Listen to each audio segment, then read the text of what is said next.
Love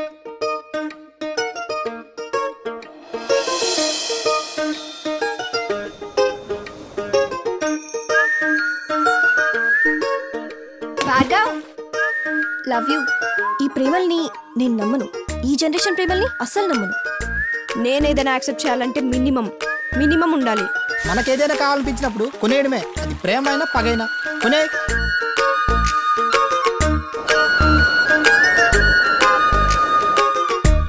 రెండేళ్ల లవ్రా ఇక్కడ. మేము ఒక్క ట్రై చేయడం ఎక్కువ, నీలా నెలల తరబడి ట్రై చేయడం మాకు పని పట్టలేవా? మగాడు ఎన్నిసార్లు ట్రై చేసినా అవకాశం నాడది. అవకాశం ఇచ్చిన ఆడదాన్ని సాటిస్ఫై చేయే మగాడు సుఖపడ్డట్టు చరిత్రలో లేదు.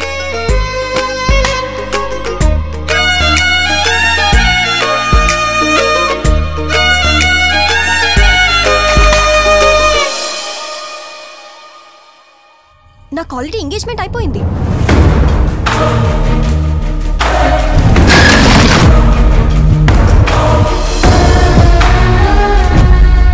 అడ్వాన్స్ హ్యాపీ బర్త్డే బంగారం. అండ్ నాకు నువ్విచ్చే ఫస్ట్ గిఫ్ట్ కూడా బంగారమే అయి ఉండాలి. ఏరా కొనేలేస్తా అన్నావు, ఎక్కడి నుంచి తెచ్చిస్తావు? ఒక అమ్మాయి ప్రేమ కోసం నీ క్యారెక్టర్ వదులుతూ దిగజారిపోతున్నామేమో అనిపిస్తుందిరా. ఈ రోజుల్లో క్యారెక్టర్ ఉన్న అమ్మాయి దొరికినప్పుడు మన క్యారెక్టర్ని తగ్గించుకోవడంలో తప్పులేదురా. నువ్వు ప్రేమ ఒక్కటే బతుకు అనుకున్నావు. బతుకు బాగుంటేనే ప్రేమ ఉంటుందని నేనంటున్నా. ఈ రోజుల్లో ప్రేమించడం అంటే వాళ్ళని శిక్షించుకోవడమేరా. అందాన్ని ధనం గెలుస్తూ, ధనాన్ని అందం గెలుస్తూ దేహ దాహాలు తీర్చుకునేందుకు పెట్టుకున్న పేరు ప్రేమ. నీ బాలకం చూస్తుంటే అప్పుడే నీకు నా పైన మోసి తీరిపోయినట్టుంది. ఏ జన్మలో ఏ పాపం చేసుకున్నానో ఈ జన్మలో మీలాంటి దరిద్రుల కడుపున పుట్టాను.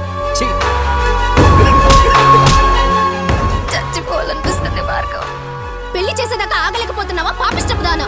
పడుకోవడానికి మాత్రమే పుట్టే ప్రేమల్ని గెలిపించుకోవడం కోసం ప్రాణాలు పోయేటట్టు యుద్ధాలు ఎందుకు చేస్తారమ్మా?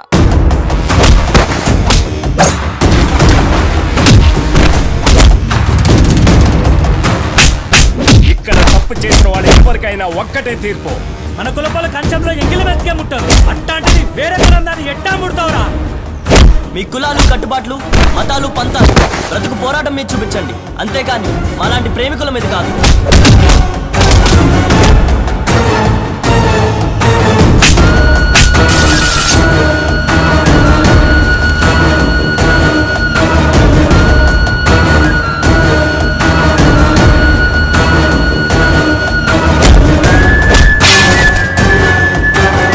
బతుకున్నాక నట్టింట్లో కూర్చోబెట్టి కంచంలో అన్నం పెడతారు.